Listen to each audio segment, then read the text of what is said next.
Hello and welcome to News Now on TV360. I am Thelma Okoro. The Nigerian government has described as cheap propaganda the report that ISIS has appointed a new leader for Boko Haram. Nigeria's Minister of Information and Culture, Lai Mohammed, on Thursday said it is too late to employ such tactics to revive the defeated Nigerian terrorist organization.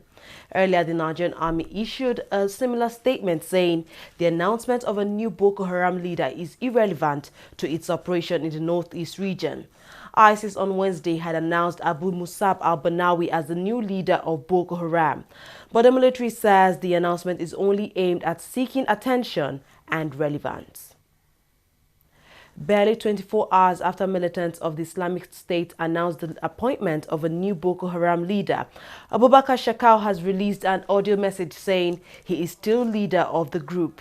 Shekau is the disputed leader of the Boko Haram sect. In an audio message published late on Wednesday, Shekau denounced the ISIS declaration of Abu Musab al-Banawi as the new leader of Boko Haram. He accused al-Banawi of trying to stage a coup against him. Shekau took over as Boko Haram leader after the group's founder, Muhammad Yusuf, died in police custody in July 2009. While Banawi was previously a spokesperson for the terrorist group, the Boko Haram insurgency has raged on in Nigeria's northeast for about 7 years now. The group pledged its allegiance to ISIS just last year. Still on Boko Haram, its new leader Abu Musab al-Banawi has threatened to attack churches and kill Christians. As translation of an interview published in the Islamic State newspaper Al-Naba indicated that the sect would shift away from attacking mosques and Muslims and now focus on attacking Christians. In the new interview, al-Banawi declared that every opposition to the creation of the Islamic State in Nigeria will be brought down and that attacks will henceforth be aimed at Christians and churches. He described Boko Haram's battle against West African states as a war fought by Muslims against apostates and crusaders.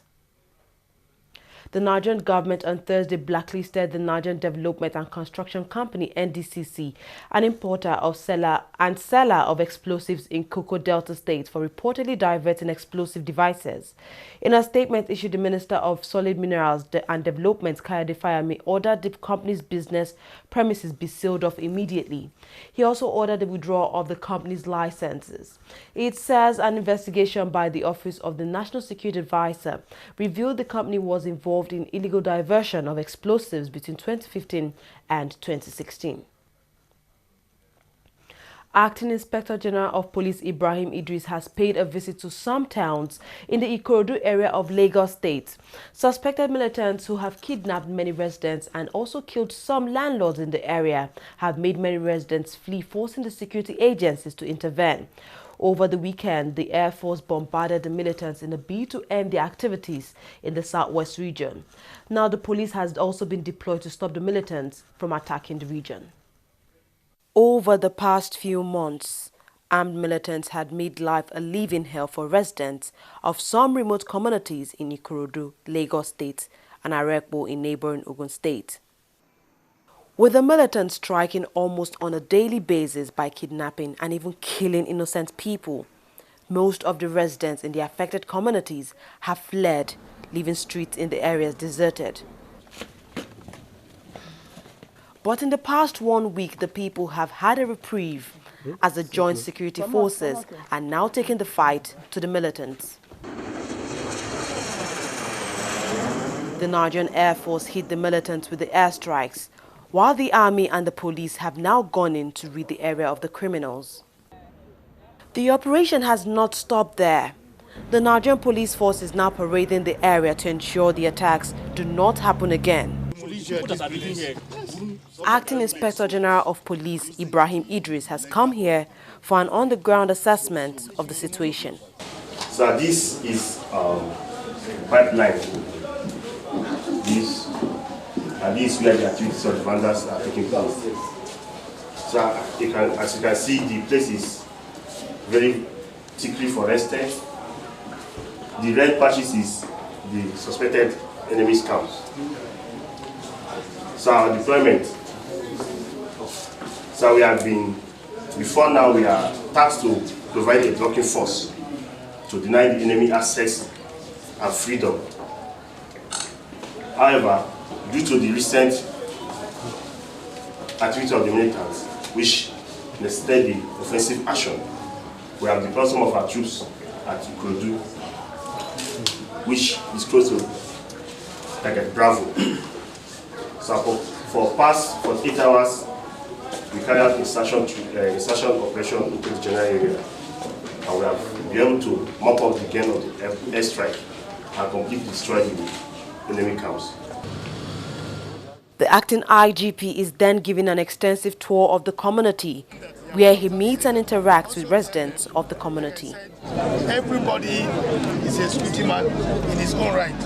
If you are in a place and there is no police, there is no soldier, there is no navy, you yourself can serve as a security for this country. If you see anything bad in your view, try to mobilize to see how you can be able to stop it, and try to arrest anybody trying to go against the interests of this country and report to the nearest security man. As head of the Nigerian Police Force, it's incumbent on us to support our officers. And I believe that our coming here is going to encourage them to boost their morale so that they can do more than what they are doing now.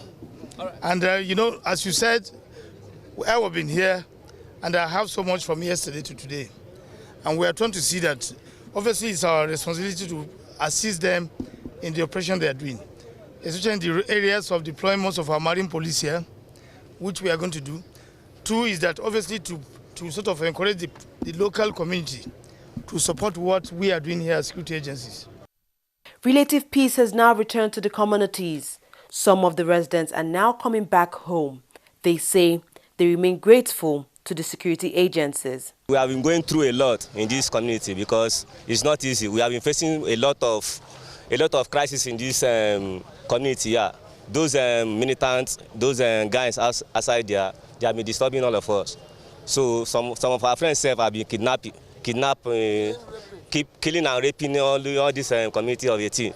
So we just thank God for government, Ambode. We thank God, we thank you for everything. We back for you, sir, and we know with you all will be well. So we really appreciate your effort, we really appreciate your concern, we really appreciate the type of government you are running, the type of government that is on ground now. We appreciate everybody. While the area is calm now, the battle with the militants may not just be over yet, but the security agencies have said they would henceforth maintain a constant presence in the troubled areas to ensure the militants do not return. Lagos State Governor Akinwumi Ambode has promised to deploy the state's entire arsenal to ensure that militants and vandals threatening peace are flushed out of the state. The governor was speaking when he received the Acting Inspector General of Police Force, Ibrahim Idris, who was on a courtesy visit to the Lagos State House in Ikeja.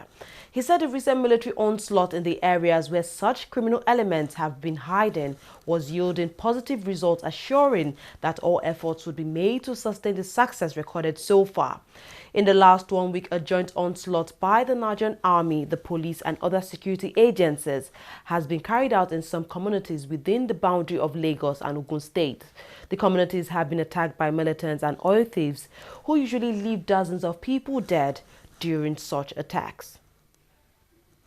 Nigeria's President Muhammadu Buhari has reaffirmed his administration's commitment to ensuring the cleanup of Ogoniland and other parts of the Niger Delta region damaged by crude oil spillage. Speaking during the inauguration of a council for the cleanup, President Buhari noted that the project starts 5 years after the United Nations Environment Programme UNEP report, but promised to ensure that some of the recommendations are indeed implemented. He charged the communities to ensure such security for the project and prevent the recontamination of Ogoniland when completed. Last year, Amnesty International said that Shell Petroleum Development Company of Nigeria has fallen short of the UN's expert advice on oil spills, adding that the oil giants made false statements about cleanup and remediation of oil spills. The Court of Appeal sitting in Abuja has dismissed the suit filed by James Faleke challenging the election of Yahaya Bello as the governor of Kogi State. The court on Thursday said the suit lacks merit, having resolved all 6 issues in favor of Bello. Last year, Faleke ran as deputy governorship candidate with Abubakar Audu in the Kogi governorship election. They were winning the race before Audu suddenly died. INEC declared the election inconclusive and asked the APC to nominate a replacement for the deceased. The party then nominated Bello to replace Audu, a decision that angered Faleke. The APC eventually won the election, but Faleke appealed to both the Kogi Governorship Tribunal and the appeal court, urging them to remove Bello as governor of Kogi State. He lost at both sides. Niger's ruling party, the All Progressives Congress, has barred Abdulmumun Jibrin from issuing any public statement regarding allegations of budget padding against the leadership of Niger's House of Reps. Jibrin is the sacked chairman of House Committee on Appropriations. He's also a member of the APC. In a statement issued on Thursday, the party revealed that it was not happy with the recent developments in the House of Reps on padding of the 2016 budget. Since July 21st, which was last month, when he made his first allegation of budget padding against the Speaker, Yakubu Dogara, and 3 other leaders of the House, Jibrin has publicly made a series of other corruption allegations against all of them. He had claimed that a group led by Dogara had made insertions of about 250 billion naira into the 2016 budget. The Benue State government has commenced plans to stop the importation of illegal arms and ammunition into the state.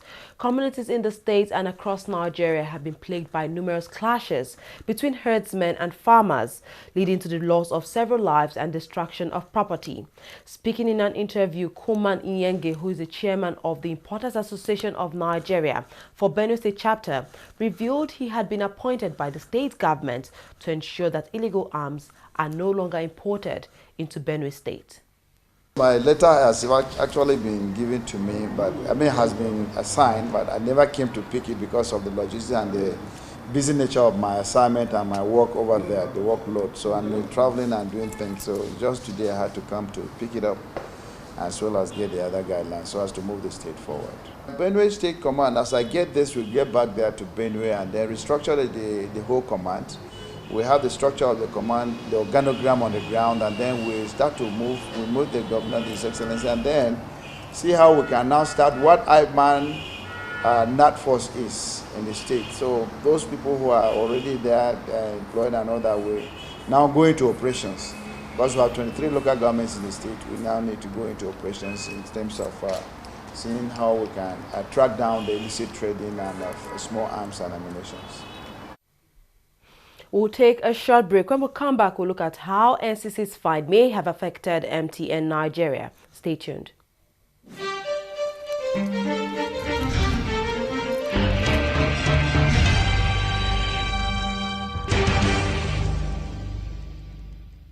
Corruption not in my country. That was a very good business. Yeah. The furniture you brought was very perfect. That's how we roll. Because then let me do you receipts. Yeah. How much was it again? 1 million naira. Okay, write 2.5. Mbano. The deal was for 1 million naira now. Okay, write 3 million. I'll give you 500. Oh no, I don't do business like that now. Yeah. In that case, give me back my check. Let me go look for someone that understand business. Take. Your loss. But it is only for incorruptible customers. What are you talking? Now get out. What kind of this? You will just die. No, you will die. That is the door. Now get out from here. Rubbish. Look, my people, make una only add money for original invoice price. That's not corruption. Say no, not in my country. Corruption not in my country.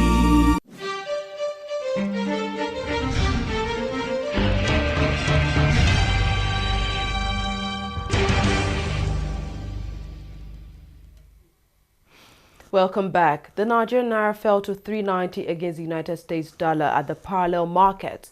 The Naira has been under a persistent pressure as dollar scarcity continues to weigh on the local currency at both the parallel and interbank forex markets. Economic and financial experts say that inadequate forex liquidity at the interbank market was taking a toll on the parallel market. Analysts had predicted that the Naira would weaken further against the dollar this week owing to limited dollar supply. MTN Group has just recorded its first ever earnings per share loss as a publicly traded company. The telecom firm blames the loss on the 330 billion naira fine imposed on it by the Nigerian Communications Commission (NCC). In a statement released on Thursday, MTN said it would announce the half-year results on Friday, but gave shareholders a heads up on the coming loss. The NCC had originally fined MTN 780 billion naira in December last year for failing to deactivate more than 5 million SIM cards not registered by SIM card users. The fine was eventually reduced to $1.7 billion. Oil prices slipped after gains earlier on Thursday. Overproduction and large volumes of unsold crude and ample refined products around the world weighed on the markets. Brent crude futures were trading at $42.77 per barrel, while U.S. crude futures were trading at $40.69 per barrel. With overall oil market conditions still weak and production overhangs in both crude and refined products will continue to weigh on the market. The Egyptian military says it has killed the head of the Sinai branch of so-called Islamic State along with dozens of its fighters. It said Abu Dua al-Sanari was killed in a series of airstrikes on fighters of the Sinai province or Ansar Beit al-Makadi's group. The airstrikes targeted jihadi strongholds near the town of El Arish. Sinai province is Egypt's most active insurgent group and has been linked to deadly attacks in Sinai and Cairo. The Egyptian military said the raids left more than 45 terrorists killed, dozens of others injured, and several armed caches destroyed. South Africa's Gabon African National Congress looks to be facing its biggest electoral setback since the end of apartheid after the partial results of municipal elections. With 85% of the votes in, the ANC throws its main rival, the Democratic Alliance, in the cities of Port Elizabeth and Cape Town. The two parties are in a close fight in Johannesburg and Pretoria. But the ANC is still in the lead nationally. Unemployment and corruption scandals surrounding President Jacob Zuma may have tarnished the ANC's image. After being stranded in the U.S., Nigeria's Olympic team has finally arrived in Rio, Brazil. The team left its U.S. base some hours ago. They had been delayed in America for days now, following a misunderstanding over a payment for a chartered flight to Rio. The Nigerian team in a few hours will play against Japan. The Dream Team 6 are in Group B of the Olympic football tournament alongside Sweden, Colombia, and Japan. Coach Manu Garba has named midfielder Abdul Jabbar Sani as captain of the new set of Nigeria's under-17 team. The Golden Eaglets have a team which comes ahead on Saturday, which is the under-17 qualifier against Niger Republic at the National Stadium in Abuja. Sani, who was sourced from Just Based G-Smart Academy, has been one of the mainstays of the new Golden Eaglets team. Nigeria is the most successful side at the FIFA Under-17 World Cup with 5 titles under its belt. Garba, who led the team to its 4th title, was reappointed in February 2016. His first task will be to ensure that the Eaglets qualify for 2017 African Under-17 Championship, supposed to be held in Rwanda. A U.S. judge overseeing the corruption case involving FIFA has said the trial could commence in September or October next year. The World Football Governing Body has been embroiled in a widespread corruption crisis that led to the arrest, removal and ban of members of the group. Assistant U.S. Attorney General Evan Norris said the government expects to bring additional charges in cases it is currently handling. He said that also it is too early to say if additional defendants would be charged for the crimes. Well, that's it on News Now. We thank you very much for joining us. I am Thelma Okoro.